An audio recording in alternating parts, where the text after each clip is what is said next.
The Tzeentch army is a tricky one, or is it? Are you watching this video? Is this a dream? What year is this? Whose footprints are these? What are we doing? Is this a... what? This is the kind of confusion you can expect from the Tzeentch army, so we're going to learn how to use all of their units in battle in this first part of my army guide. In the second part, we'll look at the tactics and strategies of this army and how best to wield them. So, let's go. Or are we going? Maybe we're not going. Maybe I should shut... First off, we have the ultimate birdman, Kairos Fate Weaver, the legendary lord for Tzeentch, of course, a spellcaster with reasonably lacking combat stats. Not a great deal of armor or melee defense, so he's not the best protected, doesn't have a great deal of weapon strength or melee attack. I guess it's difficult to actually hit things when you can't see them because you can't even see the present. But what does that matter when you are the ultimate spellcaster? So, to look at his abilities and spells... Firstly, a damage resistance Oracle of Eternity. This will help keep him alive in bad situations. Gaze of Fate. This will take away melee attack and movement for a unit. Get 3 uses of that. That's a handy snare. Void Pendulum. This will reduce the enemy's magic so they don't have so much to play with. Scroll of Destiny. This is just a big magic boost for himself so you can get a bunch of magic back quickly. With this, only a one-time use though. Staff of Tomorrow. Pretty powerful. Takes away all the cooldowns of all your spells and abilities basically. So you could potentially cast the same spell twice in like 5 seconds. Then Regrowth for a heal, Pendulum for a damage spell, Harmonic Convergence for a buff, all those usual spells. Blue Fire of Tzeentch, that's some magic missile. Glean Magic, that's where you will steal magic from an enemy spellcaster, reducing their magic recharge and increasing yours. And then Tzeentch's Firestorm, a big old vortex spell for when your enemies are clumped up. So a lot of magic power there, a lot of power to mess with the recharge rates and things like that as well. He also has Life Leeching from the Law of Death, which again increases your reserves when you cast. Fires of Change, that gives a damage resistance faction-wide when he's casting. And then Greater Arcane Conduit for even more magic recharge and extra spell power, making his spells a little bit stronger than everyone else's. And being a demon, he has a physical resistance and causes terror. So Kairos, while not up to much in the melee, he could be useful for disrupting missile units and bouncing around and things like that. But for the most part, he's going to be spamming off those magic damage spells to do most of his work. He's got some support abilities there as well with the heal and things like that. But his magic recharge powers, his ability to claim magic from various sources and just keep that magic coming all the time is crazy powerful, and he is by far the strongest spellcaster in Total War Warhammer, making former magical champion Manfred look like Ron Weasley. So try to keep his barrier up, keep him using those magic spells, and he should do plenty of work for you. And then one of our generic lord choices, the Exalted Lord of Change. With the Tzeentch spellbook, there is one with the Law of Metal as well. Firstly, these ones are a bit better in melee than Kairos, as they can see the present. They have better melee attack and weapon strength, so can be a little bit more damaging than Kairos. Little less armor though.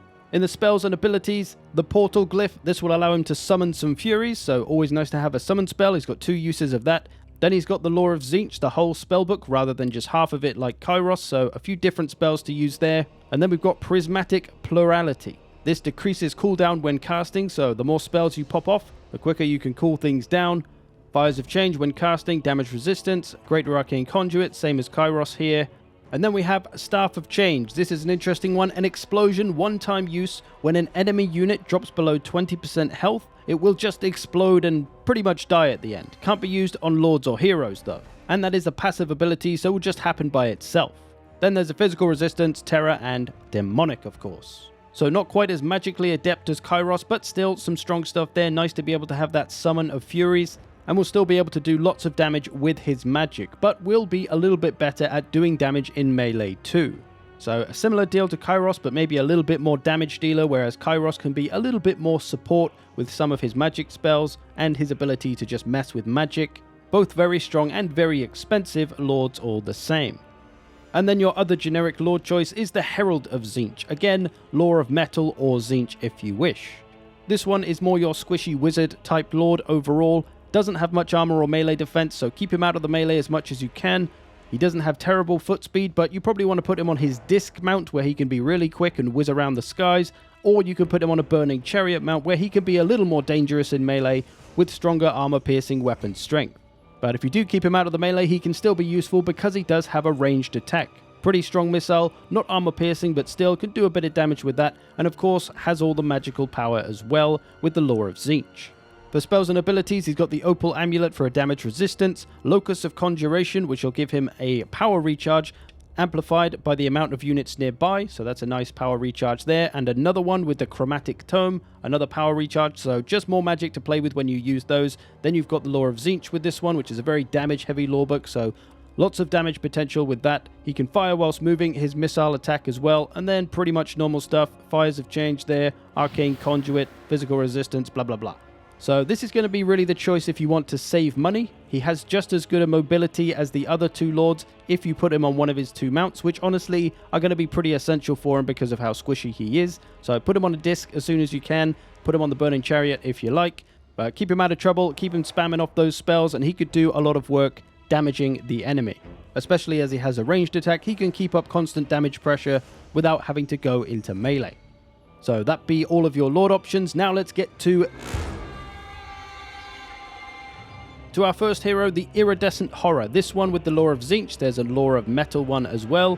Pretty much the same thing as the Herald, just like a little baby Herald.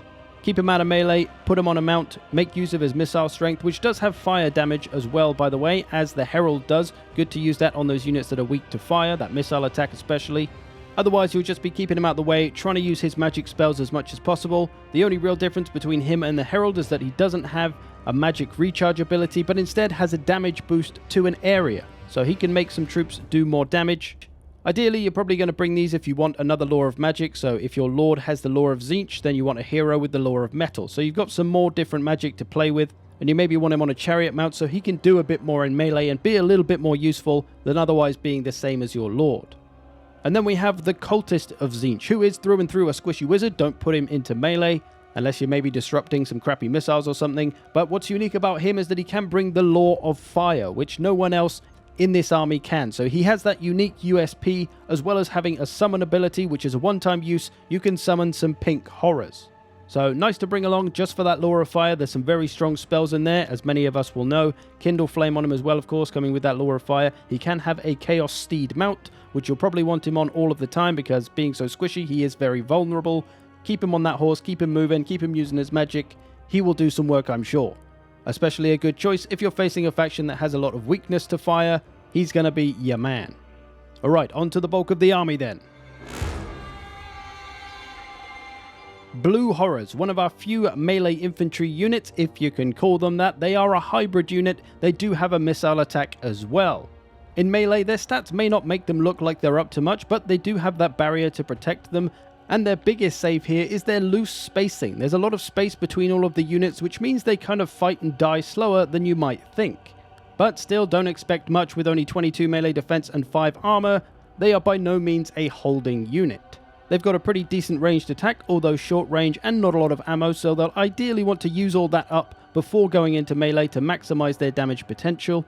So these are going to be one of the core units, at least early campaign or in multiplayer battles. They're going to be a good little kind of blocker and chaff unit that can do a fair bit of damage with that ranged attack, provided they're going after something which doesn't have a lot of armor, as they don't have any kind of armor piercing.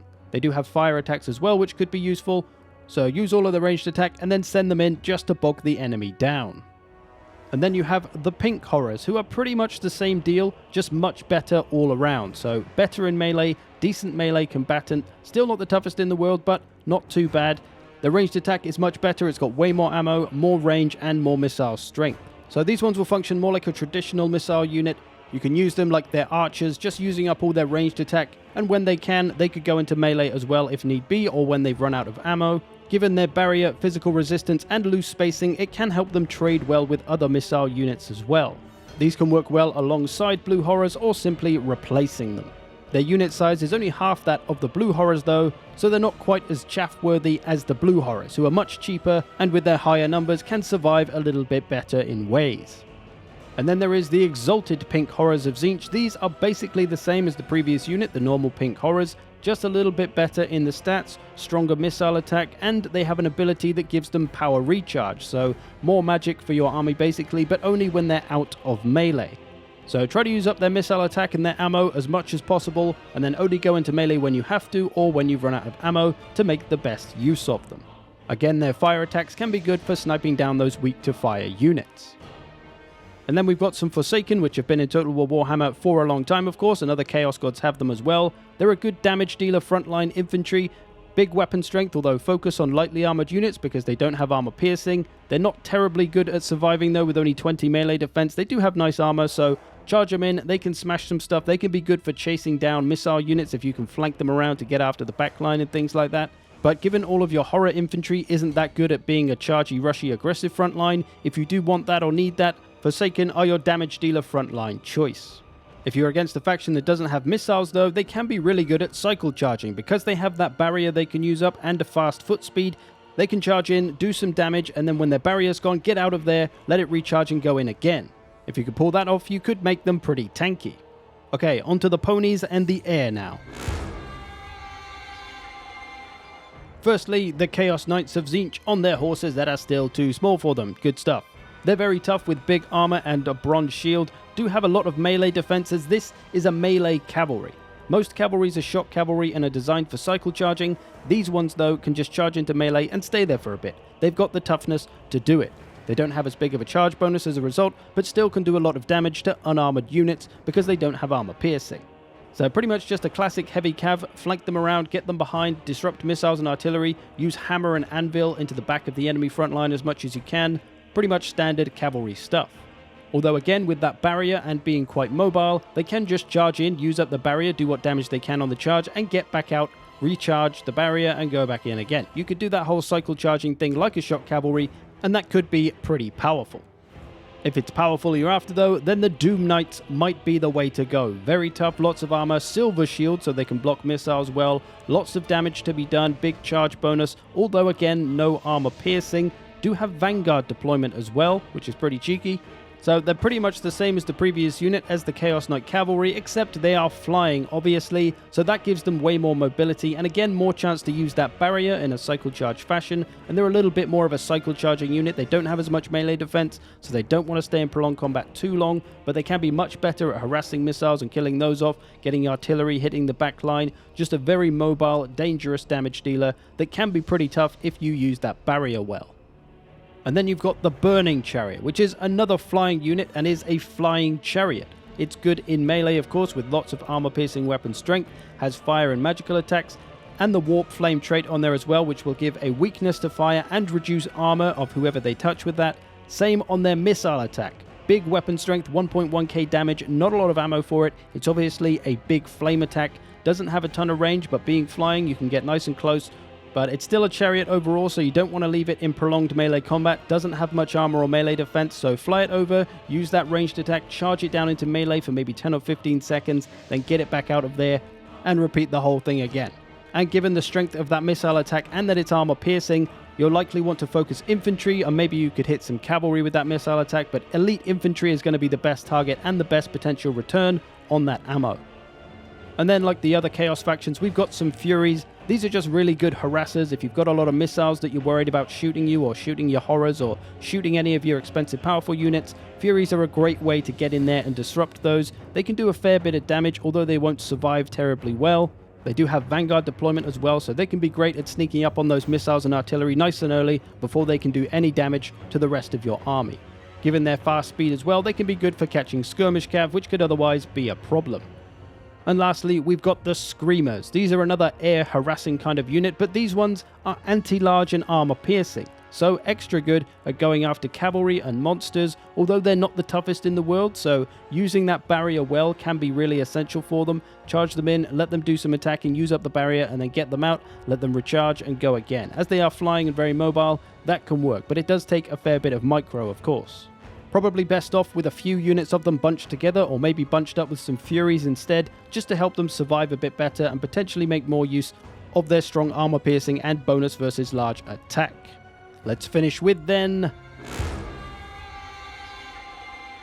Firstly, everybody's favourite reskin, the Chaos Spawn. A good unit against lightly armoured enemies, especially if there's a lot of them, a good frontline choice that can hold well, as they are unbreakable. Not the toughest in the world though, with only 10 armor, so they don't really last forever. They do have armor sundering though, so their big weapon strength, armor sundering, they can smash down light units pretty damn well, and that's really all they're good for.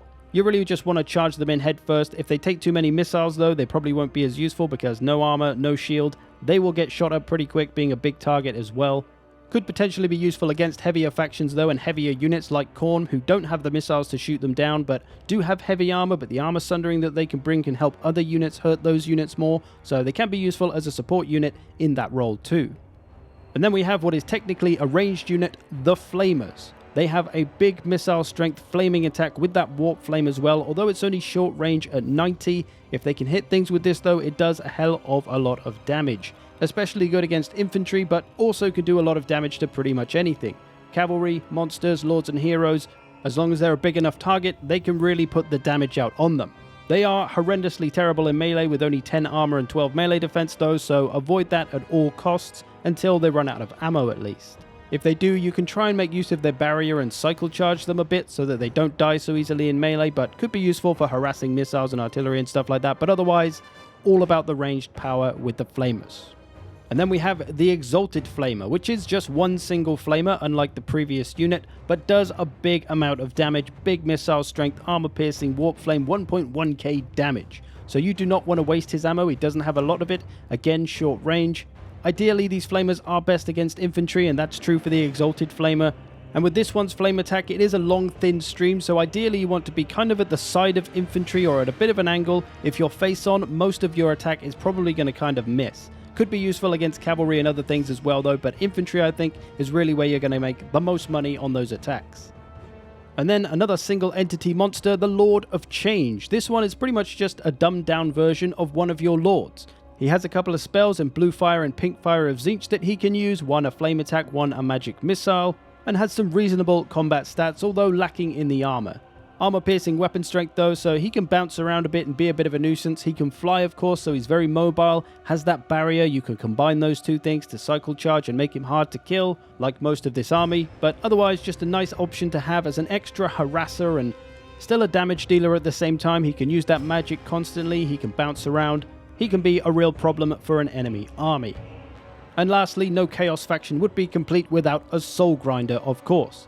Lots of melee damage potential with great combat stats there, but more notably a strong missile attack which is armor piercing and has a bonus versus large. So this is one of your anti-large unit choices, has a big strong attack that could take down pretty much anything, a lord on a mount, a large single entity monster like another Soul Grinder, or any cavalry or monstrous infantry. He can go after all of those. Doesn't have a ton of ammo for that cause though, so you really want to try and focus down and use that ammo first before throwing him into melee, I would say. But much like all Soul Grinders, just very dangerous, big damage dealer all around, but this one can focus a little more on the large enemies. So there we go. All the units in the Tzeentch roster and what they're all about. In the second part of this guide, we'll look at how to use all those together to make the Tzeentch army work and destroy their foes. I hope you've enjoyed this. Thanks for watching. I will see you in the future.